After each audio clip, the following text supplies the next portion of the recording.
You can't afford to be disorganized in this type of role. When we talk about your effort and your attention going to the most important things, like the most important thing is the culture of your team. Investing in your team to become problem solvers, and we say competent, confident, and comfortable at work so that they can be the best versions of themselves at work. If you can create these people that really are invested in your space and like really steward it well, and then you can focus on other things, it's a gift.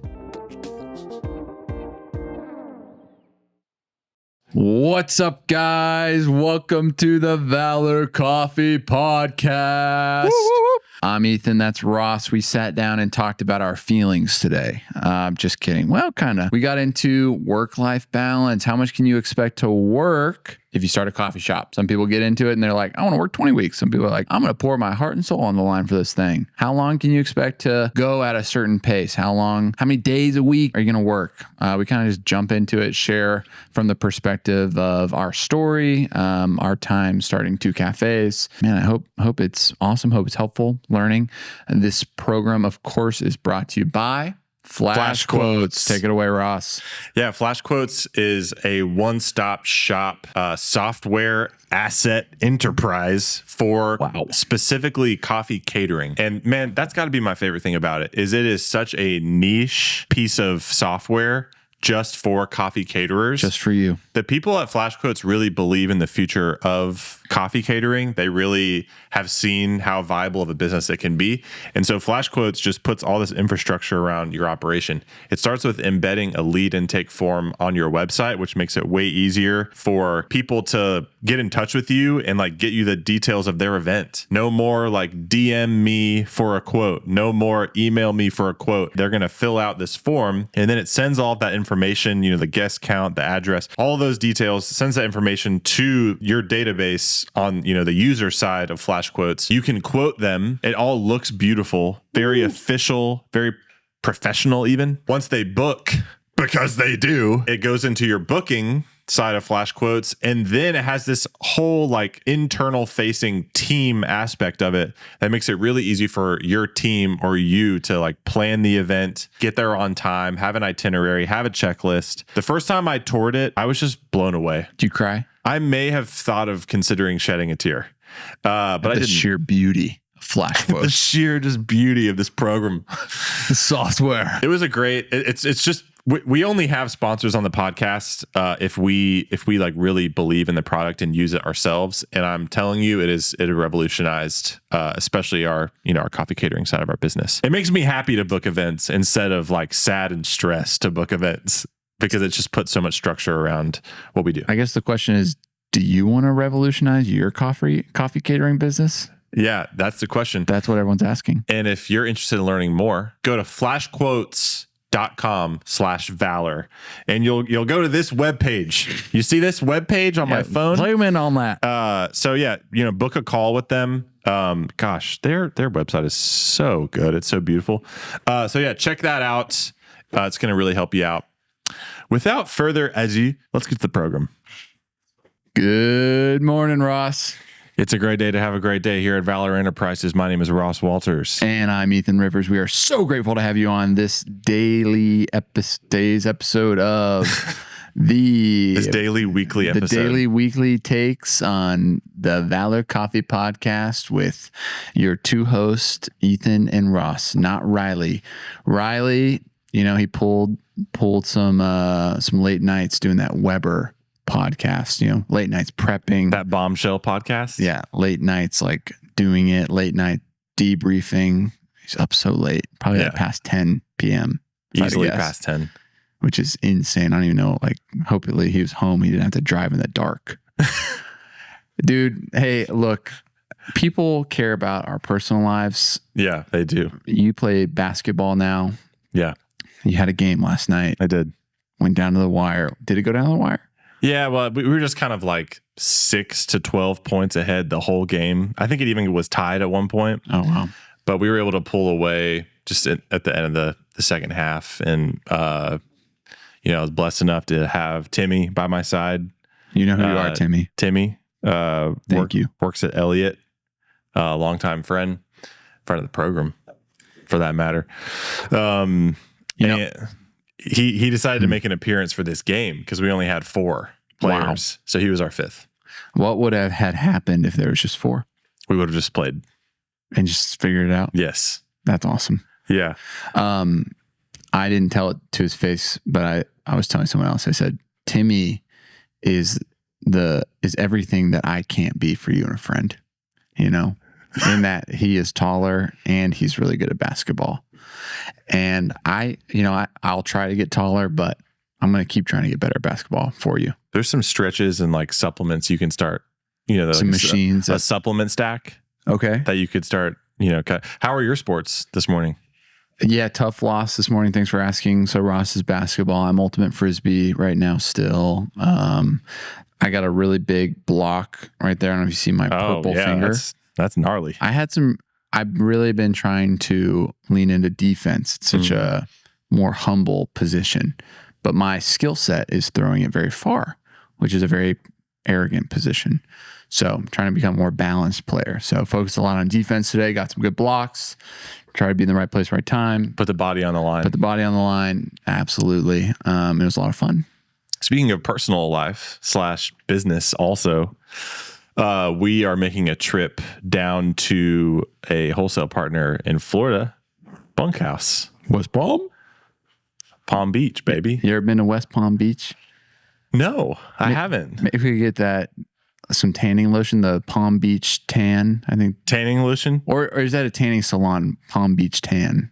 Who's to say? Comment below. PBT. And hey, while you're down there, smash like and subscribe. Thanks so much for joining. Thank you. Back to the show. So we're going down there. We're going to do, man, this is going to be a quick trip. We're flying in Thursday at like mid-morning. Right. Going to do the training, kind of in the afternoon. Do some latte art training. They watch use the sunset on the beach together with tanning lotion. With the Palm Beach tan. Yeah, it's actually better to get the tan right when the sun's on the horizon. That's when the UV's the most weakest. The probably. weakest. Yeah. Anyways, so Bunkhouse only uses milk alternatives. They don't use whole milk. And we're gonna coffee purists. And we're gonna do latte art training.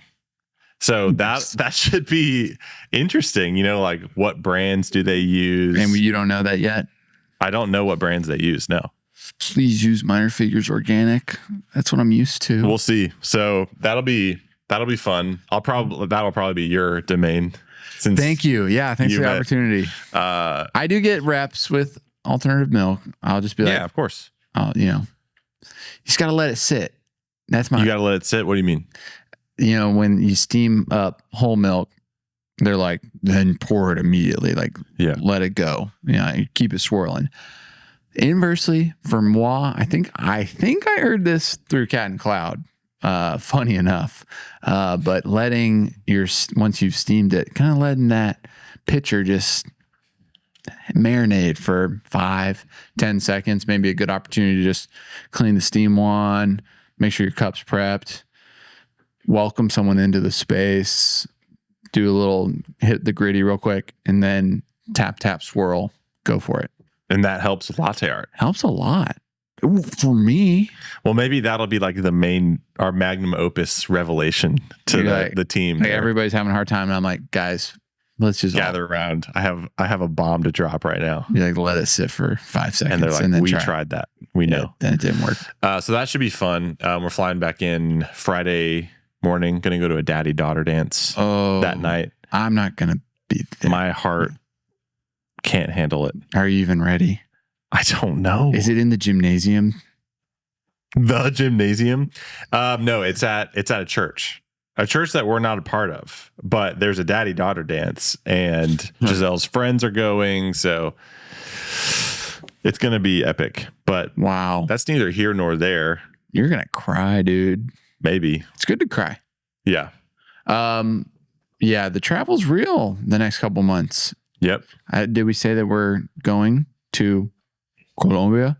I think we said we're going to Colombia on the podcast, but if we didn't, we're going to Colombia first week of April. Mm-hmm. And excited to establish some more direct relationships. especially with just everything going on with the C market. Coffee prices are just in a very volatile state right now. So, how can we lock in prices and become more resilient to the changes of the C market? And also just like discover our amazing product even more. I toured a coffee farm when I was in middle school in Guatemala, but I don't remember that much about it. And of course, I was in middle school. So, dude, you're sharp. Very excited to go. Man, the Airbnb we're staying at, The villa. freaking in the jungle. It's in the jungle. Dude. Yeah, I'm just mostly excited so that when I go to Expo, I can be like, yeah, in Colombia. Yeah. Like you can be the guy that's been to Colombia. Yeah, but I think things are like, there's going to be murmurs. Like, did you hear this guy went to Colombia? And then like 90% of everyone else is like, yeah, us Right. too. I'm playing. Come on, guys. Right. Yeah. And then we got Expo. So, Dallas. hey, holler back, aka comment below if you're going to Expo. Oh man. my gosh. Houston. H-Town. In May. Yes.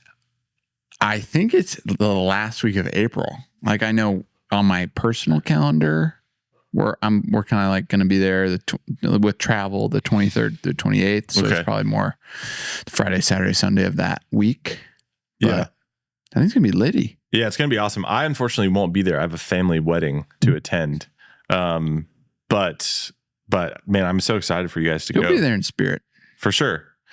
Now today's topic Oh, is one that is near and dear to everyone who runs a coffee shop or everyone who's thinking about starting a coffee shop.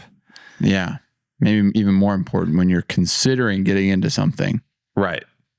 And the topic is, how many hours per week should you expect to work when you're starting a coffee shop? And, we're going to explore every digit and like the implications thereof for the next 2 hours. So buckle in. There's so many different ways you can set up your work when you're running a coffee shop. Like in our experience, we have the experience of our 2 cafes and starting those. And particularly, I'll lean on you, Ethan, to, you being out of the 3 of us partners of Valor, you're the one that focuses on the cafes. You're the one that's always been like, that's your department. That's my dog. So there's that, but then also in wholesale relationships, we get a lot of people reaching out to us who are starting cafes. Right. And I have the opportunity to really like get a peek in their operation and like really become more intimately involved with what they're doing, add value where we can. But, point is like we've talked to a bunch of different people about this. Yeah. And everyone's different. There's definitely some commonalities and themes, and we can explore those. But like from my end, it's like there's the route that we took, which is like we are gonna, and specifically you, because Riley and I have been in other departments, but like specifically you own the business, starting the coffee shop. You are the manager.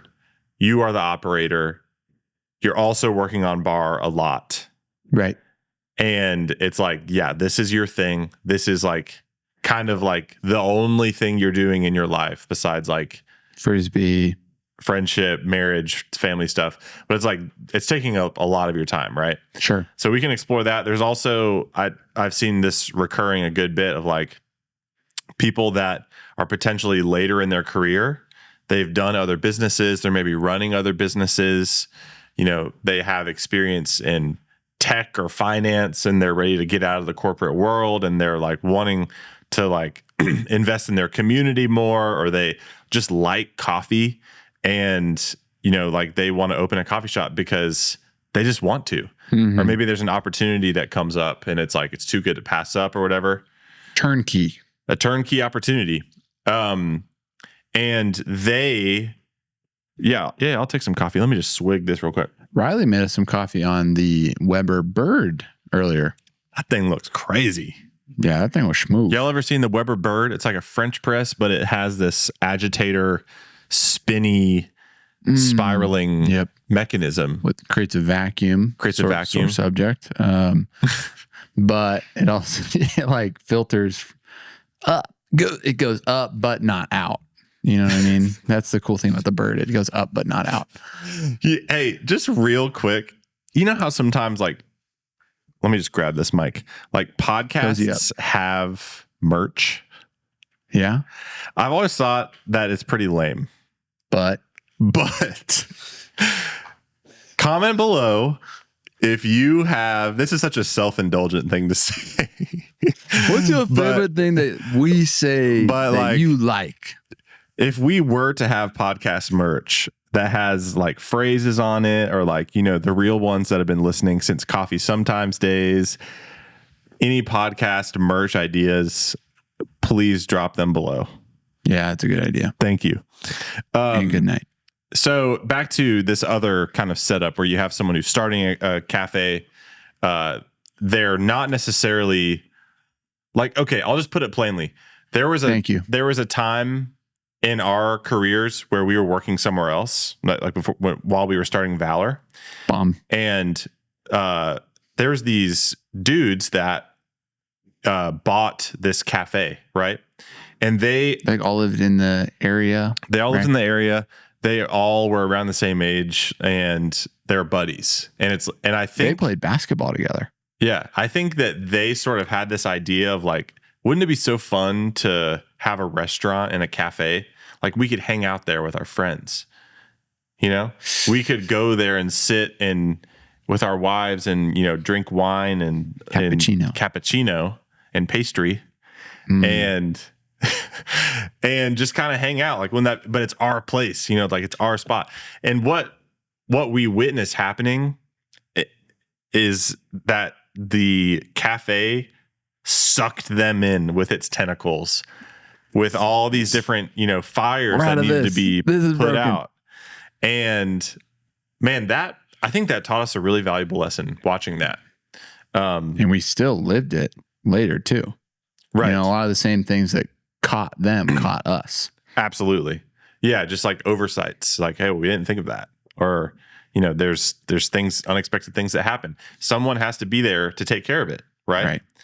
And usually that person should have like equity in the company and like ownership in the company. Yeah. Because I think a lot of times with this second setup where there's someone later in their career who's wanting to start a coffee shop, they're like, oh, well, I'll just hire a manager to run it. But then there's a lot of turnover in that position. Yeah, I'll pay them, you know, $40,000 a year, like a salary. And they'll be the barista. Yeah. And they will run it. And man, I feel like it rarely works out. Right. That's a lot to explore there, bro. It's a lot to explore. Basically, and what you're hitting at is like, you have the people that are willing to, like it's their career and they're willing to work full-time plus. And then you have the people that are trying to not in a mean way, but make it more passive income operation, something that operates on its own. Sure. Passively. And then when you're trying to do that, you just got to pay to play. And then you realize that you're in an industry where you don't really have the liquid to pay to play. Right. And so then you're like settling for trying to like pay people a certain amount, and it leads to turnover. It's tricky, dude. It's really tricky. And I think what we've tried to lean on and learn is like, okay, yes, seasons, you know, how can, you know, we do it and like bust it and work for many hours, and that's fine. But how do we make sure that that's not our everyday? Right. Because unless you're crazy, and I know there's a lot of crazy people that listen to this, I'm one of them, but some people are okay. Like, yeah, I work 70, 80 hours a week. I love it. You're like, cool. I don't super believe you a little bit, but maybe. But it's like, how can that not be your future? You know? Sure. So maybe we can hit on a couple of those things of what helped us get out of the weeds of 80 hour, 70 hour, 6-7 days a week work weeks. Yeah. If you're a cafe owner. I don't think we can speak very well to like, hey, listen to this. If you want to work 5 hours a week and own a coffee shop and hire a manager, my only advice there would be you'd have to find someone extremely experienced and pay them really well to like be your owner, like clone. You know what I mean? Sure. Like if hey, God forbid, Valor closed. Thank you. And then someone was like, will you run my coffee shop as if you're the owner, and I'll give you $100,000 a year, and here's these incentives if you hit these other goals. I'd be like, yeah, I'll act like I own this thing, as long as I have the keys, right? Like, because a lot of times that's a huge mishandle is when you are delegating authority, but you're not empowering the person to do anything. Then you just have to. That person's just constantly just calling the owner to be like, this is broken. Can I do this?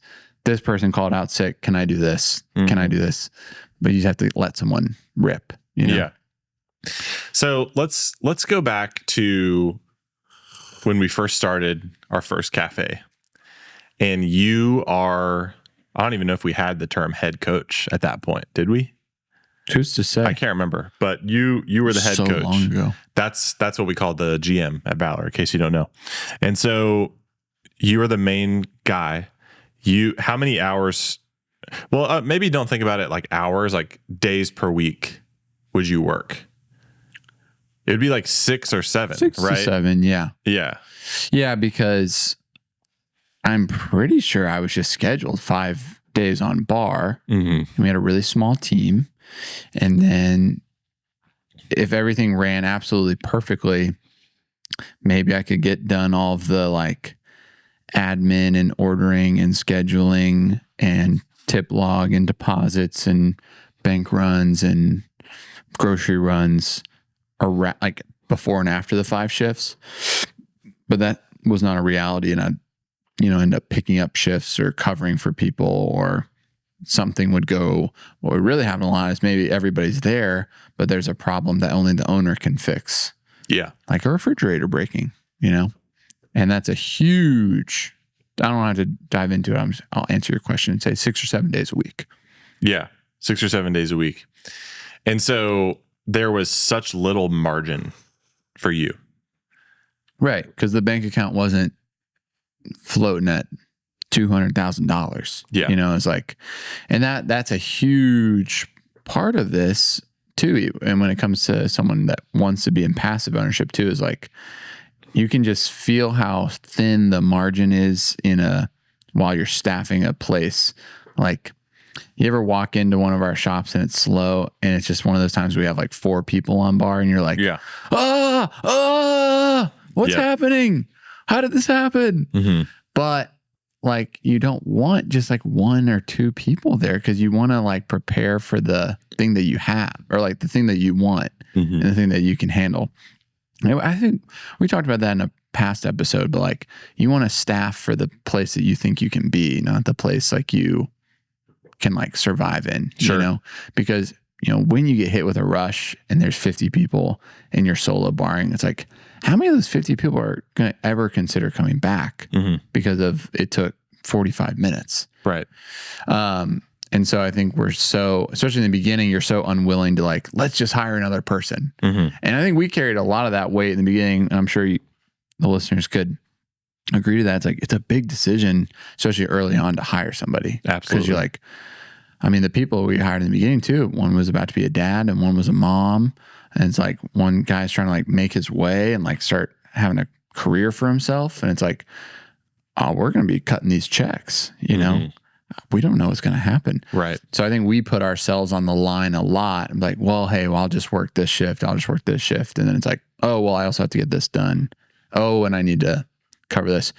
Oh, my 1 day off, someone's out sick, or, oh, the espresso machine's acting weird. I need to go check it out, and a huge part of that is too that how much you haven't laid down a foundation yet. And that's like that beginning season, I think, that we walked through, is like, how do we lay down a culture? And then how do we create problem solvers with our team? Right. Because I can't even disclose it, how much I was contacted in the beginning, like the first 3 years. And then this year, like if I get a call from someone on our team now, it's usually just like, hey, how are you? Hey, you want to go get a bagel? Yeah. It's not like, this is broken, or like the grinder's not making coffee. It's like, what? Yeah. Well, I'd really love to explore how we got there, but before we do that, like that season where you were just working for Valor, like way more than I was. And I'm still mad about that. And more than Riley was. And it's like, just like personally, like first, like there was definitely tension and seasons of resentment just between the three of us for a variety of different reasons. A litany. You to us to you, me to Riley. We had to work through tons of stuff. Just like, how are we going to structure this? The nature of the cafe was just always that something would go wrong inevitably. It's not just like if something's going wrong, it's when. Oof. And it felt like we could never kind of get ahead of it. And like Riley and I would help, but like it would fall on you. Yeah. And like on a personal note, it's like a lot of that, a big factor in all this was like how okay was our respective wives with working extra or working spontaneously. Yeah. Like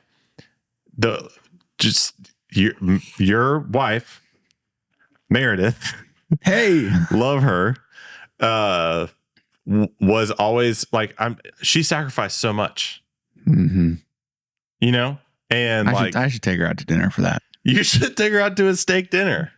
I know you don't like steak, babe, but we're getting a steak. She could, she's eating steak tonight. Yeah. You don't like it because you haven't had it enough. Right.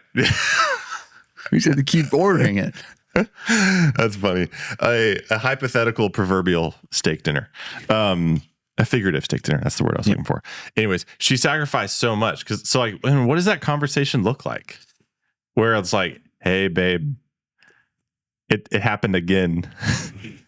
I know that I've worked 21 days straight, but I got to go in for 22 because XYZ happened. Yeah. And is she ever like, well, why don't Riley and Ross do it? Yeah. All those dynamics were just like hard to work through. Right. And maybe that's like the good and the bad and the ugly of doing it in partnership, because at the same time, in the same hand, you guys were operating other parts of the business that I didn't have to. You know what I mean? Like there's other people that are growing and doing things at a scale that one or two people are trying to handle. You know what I mean? Mm. So on a certain positive side of it, understanding that like you guys are also just owning your areas and not roping me into it. We just, the cafe is just a lot more of an active, needy situation. Right. But I mean, yeah, she's awesome. And I think just like total clarity and transparency and being like, okay, I think this is what's wrong. I think I needed to go do this and I can be back then. It's like, okay. Yeah. It's tough though, man. It's not like that anymore. I mean, I do work 6 days a week right now. Just so one of the things that helped was like a few years down the road, we're like, all right, hey, Ethan, if you work on like extra, we can log that and pay you accordingly. Yeah. And so, which we should have just, it doesn't make any sense why we didn't do that. Maybe I'll go do some math. I'll get a nice bill. Send us an invoice. I'll invoice you and I'll go to Tahiti. Yeah. But what was I saying? You were talking about the system of when you work extra, you tipped out and stuff. Yeah. So I've been operating on that for a while because, we've talked about the salary of a coffee shop owner is not high. I was like, I have a growing family and I want to make more money. So I'm just going to work 6. And so sometimes though, I still have to cover on a Sunday because I'm also the operating head coach of Alpharetta again. And so I'm just on the hook still, you know what I mean? Yeah. And I thought what you were going to ask one of these times, and I think it totally can vary per owner, but when you get that call, I guess probably to my personality, my character, I want to go take care of my team and go fix a problem. Yeah. And I'm sure I can do that to an unhealthy, or I have done it to an unhealthy amount. Yeah. But there's other people that are like, yeah, but this is my time off. You guys are just gonna have to figure it out, or just not do this. Drip brew is broken. Okay. No drip. I'm gonna fix it later. Right. Because I'm off. I'm with my family. That's kind of cool. I think I was just probably A, my personality is to jump in, and then B, also just not having that deep financial clarity that we've always wanted, never knowing like what's the cost of something like that, you know? Of like what? Of like if something is broken or we go down or we have to close. Yeah. And that's something we had to dredge up and really talk about when we were replacing me with employees. And that was a huge conversation, months long. It's like, okay, how do we put someone in a position of leadership, but not demand the same things or expect the same things from an owner? And being like, okay, 40 hours max. You know, you don't have to go in on your 6th or 7th day. Like, it's okay to close early. Yeah. Call Ethan if something's like above your head. Yeah. Yeah, because when we were opening our second cafe and we were getting our manager, our future manager in place for that second cafe, one of her main concerns, and very rightfully so, was like, how do I not end up like Ethan? Like, how does my job, how do I avoid my job looking like what Ethan's job has looked like? Because she had been watching you work a lot and like get called in and like you would just go. And that was like a really key question we had to answer. A really key like problem we had to solve for was, how do we protect this manager who doesn't have ownership in the company from what she had been watching you do, right? And I think for a while it's just like we should have just done that for you, but we just didn't, because we're like, that's just how it is, you know? And like, I think maybe it's the case that like the you're talking about your personality and your temperament and like the way you think. I bet a lot of people that start coffee shops are maybe similar, where like they want to just do, they want to, maybe I'm wrong there, but I would imagine like the people that start coffee shops, they kind of skew towards that end more. Right. Yeah. And there's a nice like servant heart to that. But a detriment to that is when you're not empowering and teaching others to like fix the problem for next time. Yep. And that's something that you guys are really good at thinking about and thinking ahead and encouraging me on. Is now it's like, okay, if there's a problem or if I'm doing something like maintenance wise at the cafe, always trying to invite someone into it. Like, hey, you want to learn how to clean the grinder? Hey, you want to learn how to clean the air filters on the refrigerators? Yeah. And beyond that, even if someone's listening, they're like, dude, why don't you just have a system and everybody should know how to do that? It's like, yeah, for sure. Because that's the way out, right? Is like, maintaining a space where things just don't break because of lack of care. Yep. But then when you instill like a heart of care for your equipment and your team and your space, that keeps it more well maintained, and your team empowered to fix things when things go wrong. You know what I mean? Right. And so I think just the way that like just instance by instance by instance by instance, little over little, culture building on itself year after year, like we can get back to this, but like fast forward to now, it's like, it's just butter, you know? Yeah. It's like 6 or 7 years into this. I'm like, it's a system. Yeah. It's a machine that does operate not by itself. Like it needs care and attention. Yeah. But like it just works. And Dunwoody's a good example of that because I'm not the head coach. Right. But I rarely have to go like fix something or like call Ethan. Put out a fire. Yeah. Yeah. Now, and that's a huge part because Savvy, who is the head coach, if it gets to that point, she's always calling me and be like, tell me how to do it. Tell me what to do. And I'll do it. Gosh, it's so awesome. Tell me. And if I don't know how to do it, show me how to do it so I can do it next time. You know, I'm like, oh, you're my dog, Savvy. That's my dog. So let's get really pragmatic and specific about this. Let's say there's a hypothetical coffee shop that's starting and they're open 7 days a week and their worst day of sales is like $600. Their best day of sales, like on Saturday or Sunday, is like, $1,500 or something like that.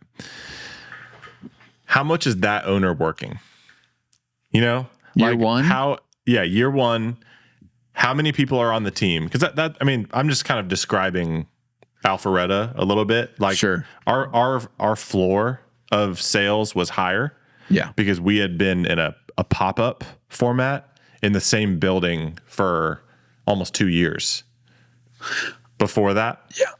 Or like a year and a half. So I think my biggest piece of advice for something like that in retrospect is to hire people with coffee experience. Yeah. Because we hired 0 people with coffee experience. It was hard.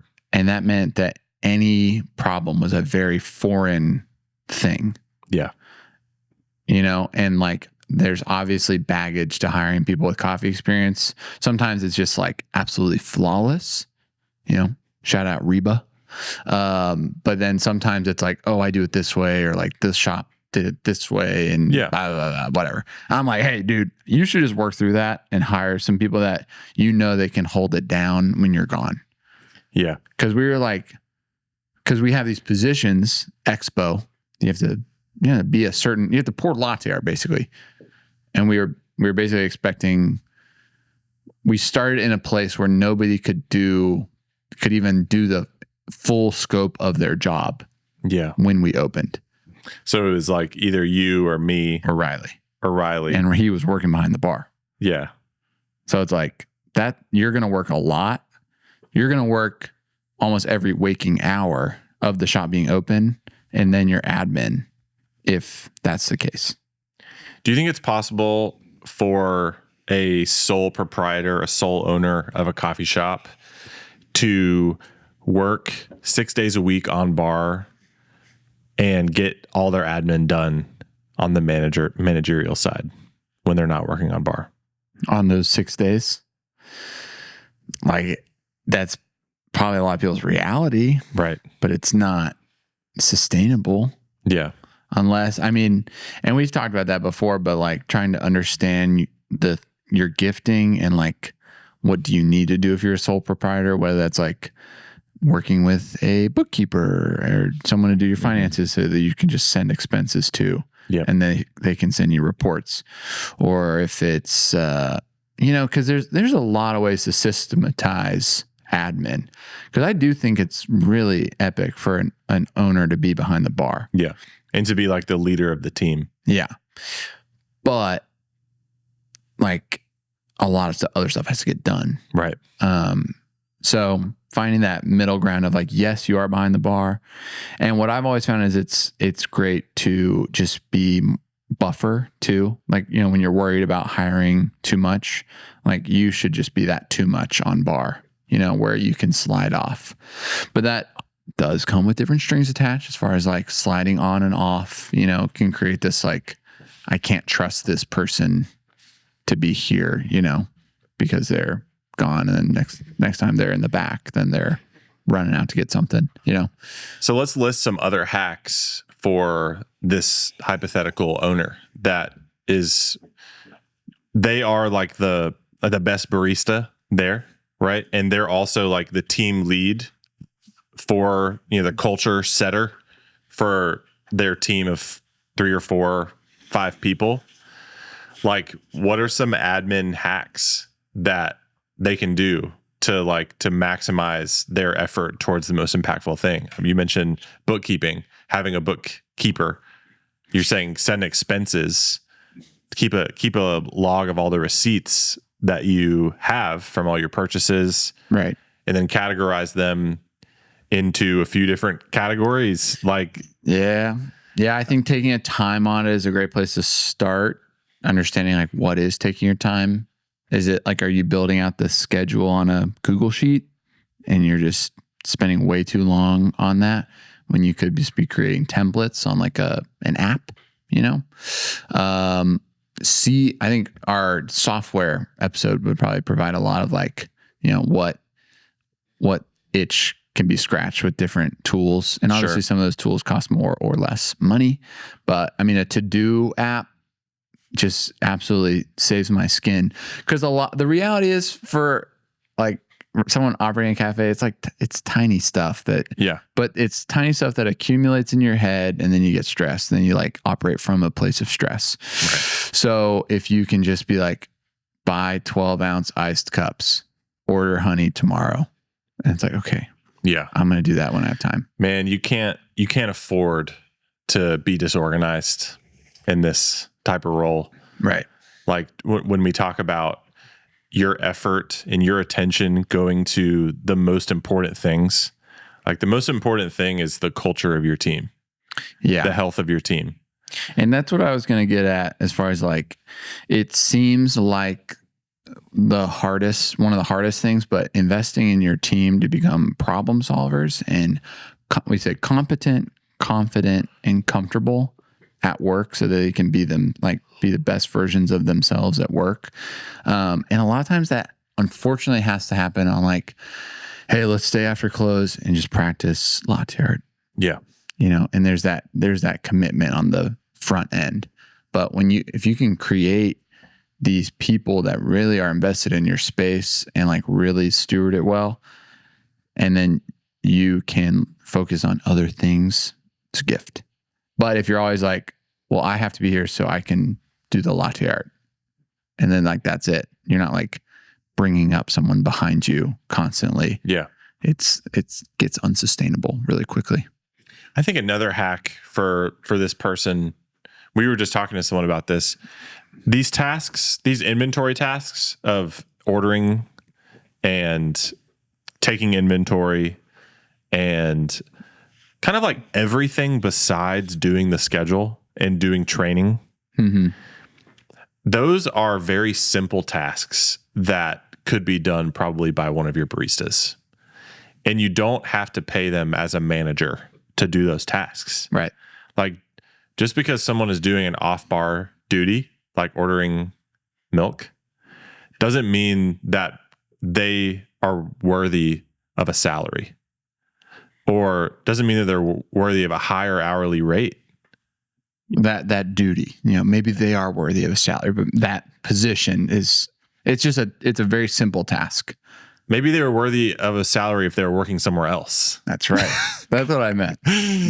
I'm sure they're great. That's not the point, guys. That duty is not hard, is what I'm saying. And it's, so I think offloading some of that to where it's just like on repeat, it's off your plate. Yeah. And services are just getting smarter and smarter. Subscriptions and like just order standards, like I don't think about our milk order. It just comes. Right. And then if I need to edit it, I just send one email, Yep.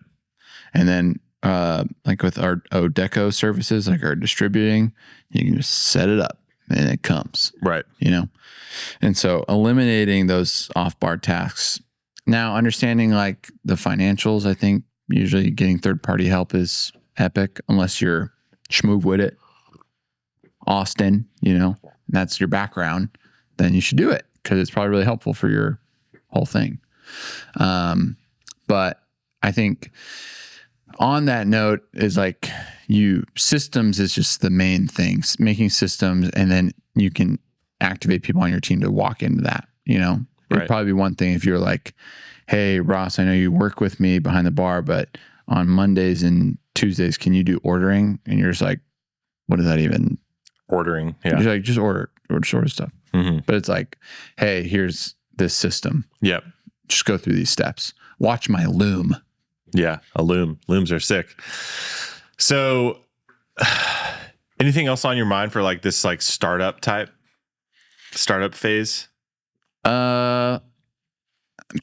Drink lots of water. Take care of your body. That's right. Yeah, and I would just always think time audit and be like, what am I doing? And do I need to be doing this? You know, like, and how could I share what I'm doing with someone else? Right. Especially in that startup phase, like I feel like the employees that tend to be hired, they're invested because this is a new coffee shop and they want to just help however they can. Yeah. Not to say you should take advantage of people, of course, but they just care. They care. And it's not like it's up to you to share. They care. It's up to you to share. It's not like it's just a barista getting some job at a Starbucks or whatever, that they're just like, they're there to work and, you know, have job security. It's like, no, I want to be a part of a new coffee shop that's a startup because I really like the owner. Right. And I really like what we're building here in our community. So, yeah. And so much later, I wish I would have done it sooner, but like seeing your team, seeing their strengths, seeing their passions and like playing to that. You know, we always talk about we don't want to create roles for people, but I think there's a really sweet balance of like seeing people's giftings and employing them accordingly. You know, like, oh, you're really good at this. Why don't you help me here? You're really good at that. Why don't you help me here? You're really good at training. Why don't you help me train? Right. Because the more you can like share that load, many hands makes light work. That's how the saying goes. That's how the saying goes. In Proverbs? That's in Proverbs, yeah. But I mean, that's the thing. I think what you're saying is a good maybe hack is like, don't be afraid to have your team do non-barista things. Yeah. It's not that big of a deal. So that you can focus on like imparting your passion for coffee and for hospitality. Yeah, why'd you start it? You know? Yeah, to what's the your team. Passion? You don't need to be bogged down with all this, with all this admin work. Yeah. Especially if you're not naturally good at it. You know?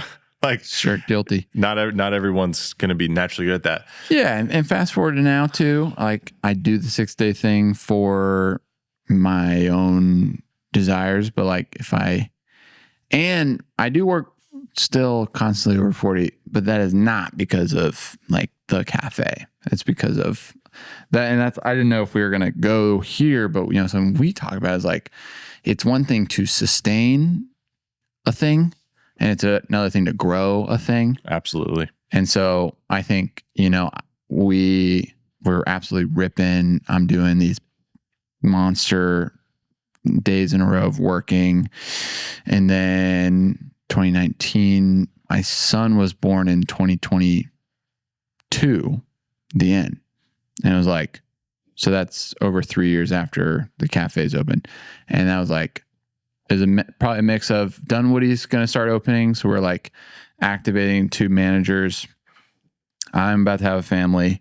And it was like, I kind of wanted to like just keep the wheels on mode. And I definitely went to like, you know, hard line 40, maybe. And some days it was like, oh, everything's good. I'm just going to go home and hang out with my family, which is great. But the business didn't like grow the same way, you know, it like operated, which is great. And sometimes when things operate, they can grow organically, but I think maybe a year after that, it was like, I think we all were kind of looking around like, I think we need to think about how we want to keep growing Valor, you know, not just by making a new location or something, but investing in wholesale, the podcast, the cafes, improving the cafes, not just settling for how they currently are. Yeah. And growing requires time and energy, you know? And it requires margin for the leader. Like if you're just constantly working on bar, you don't have the headspace or time to focus on growth. I know. That's what's crazy, man. I work 1 day a week on bar and that's my extra day. So in theory, I work like my Monday to Friday. I'm pretty much never just like on a bar shift, except if I'm covering, but I'm still just like going to West Palm Beach, you know? Right. So now like we have kind of a success story, quote unquote, of Dunwoody, of Alpharetta, where you're an owner, you don't feel overworked, right? You don't feel overworked, and you feel like we're growing. So just take a look at Dunwoody. How do we have that split up in terms of the responsibilities, to run that cafe? Well, you're the anchor. You get the nitrogen. Yeah. The air gas. You go to air gas. Yeah. Gassy guy. And Savvy is our head coach. So she, one thing we're stepping into is now we have an inventory manager with Claire, who's going to start taking over all purchasing and expense reporting and inventory tracking. And so that's going to kind of relieve some work from the head coaches. So the head coaches can keep investing in personnel and the team development, cafe systems. And a big thing that I do is the seasonal menu still, but not a big thing. But so that can kind of take over a week or two. That can take over a little chunk. Yeah. And it gets more, and maybe that too, owner and head coach things can kind of start become more project based sprints rather than like I'm just behind the bar 5 days a week. Yeah. But I think Savvy's behind the bar 2 or 3 days a week. And then she's doing admin, health checks, cafe care, just taking care of the space. It's funny when you like break it down, you're like, just like catching stuff. Yeah. It's just like, you're there, you're supporting. Mm-hmm. And it really is like you're supporting the people, you're supporting the operation, you're catching whatever falls through. But her focus is the team. But her focus is like the people. The coach. She's a cafe mama. Mm. She's a dang good one too. That's right. And then we do have like that shift lead position called point. And we just activated 3 more fellas to the point squad to join Claire. So we got Nate, Blake, and Tyler all when they're on, and we have like I don't know if you've seen it. We have a little whiteboard hidden in both the cafes that has like our play of the day, like our focus, our dial in specs that we're editing throughout the day, and then AM and PM points that they'll write out. It's been really helpful. That's awesome. So in the morning, we'll just, because sometimes you can end up working with multiple points and be like, all right, you be point, this person will be point in the afternoon. And so they're looking after the team in the cafe during the day and putting out most fires, and I think per cafe, we only have like 9, 10, 11 people. It's kind of a skinny-ish crew for like trying to have 5 people on every day, you know, 5 or 6 even. And I think that's a huge part of it too, is if you're able to operate in like a set schedule and give people their hours and like get people that are like career oriented, you just get investment. You get people that really care, people that care about the product, the guest, the experience, and then they're out there just making things better. One of our core values is it's cool to care, and like I've been seeing that a lot in our team lately of just walking into Alpharetta and in a good way, everything's moved around. They're like, we're trying to think about what's the best. Like, we're not settling for how things just, the airpot's always here, so that's where it's going to be. But it's like, let's move it over here. Let's try that. And I'm like, yeah, man. Yeah, move some stuff. That's awesome. Try a new thing. It's so cool to see that happen from people that don't own the business. Right. From people that aren't even in leadership. Right. They're on the pit crew. Yeah. And they're doing that. It's really cool. It's the biggest win-win, because I'm like, for them, I'm like, that the heart of a steward, the heart of someone like that, it's just like, dang, you're gonna go far and you're gonna kill it in whatever you do after this.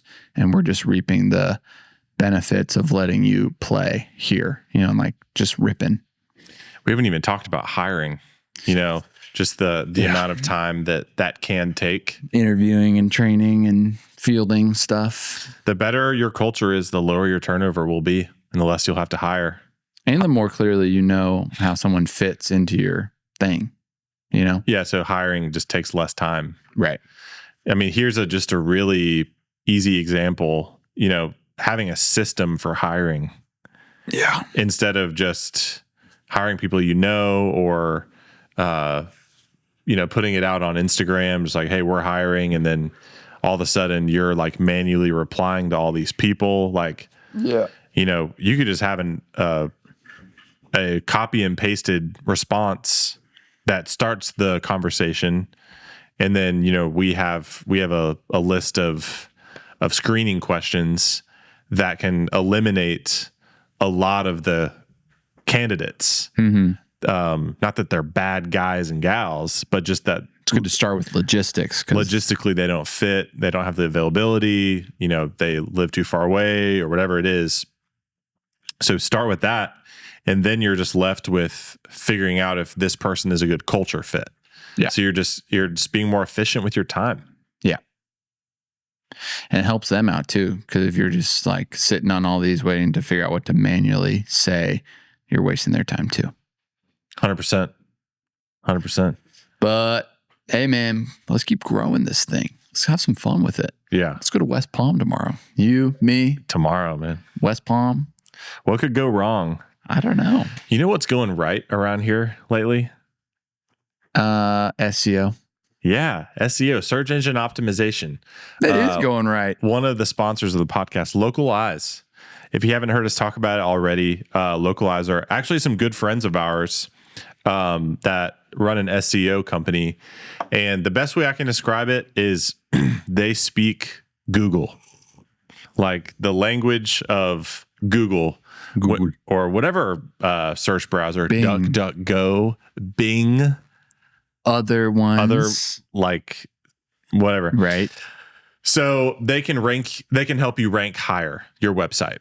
And man, especially for catering operations, this is so key because your website is your storefront. You don't have a cafe. And I'll tell you this, like for a while in our catering operation, we thought that we have 2 cafes that are really busy. There's lots of business people, like ideal clients going in and out of those. We put flyers up in the bathrooms. We put flyers by the concierge where people place their order. And there's like, beautiful picture of our cart, like, really well-designed flyer. Man, I think we probably got like 5 leads or something crazy low like that from, having our flyers in these busy cafes. And so it turns out like SEO is just such a huge, huge part of growing your business, especially catering. I can point you back to another one of our sponsors, Flash Quotes. Come on. And we did a podcast with Justin of Good Heart Coffee and Flash Quotes. Good guy. And he's running a very successful catering operation, very successful just coffee company in general. And SEO is like just such a huge part of how he attained the success that he's got. And so if you're interested in bumping up your SEO, getting that to a better place, especially if you're a busy cafe owner and you're like, man, or like, I just don't even have the time or expertise to invest in this, localizegrowth.com/valor. That's localizegrowth.com/valor. So if you go to that, you get exclusive pricing just for our listeners that they don't really offer to anyone else. They're also offering free backlinks, which is a really huge part of SEO, linking your website to other places on the internet, giving you a more robust profile. So head over to that address and boost your SEO. Book a call with Kent. He's a good man. Good man. Good father. And that was another day of being a podcast star in the books. Just pure butter liquid radio. Yeah. Like oozing out into the nation. Over the popcorn of the nation. Like the nation's a bucket of popcorn. We did our part. We said what we wanted to say. I hope it helped you. If you're still listening right now, gosh. Sorry. Comment below. I'm still listening.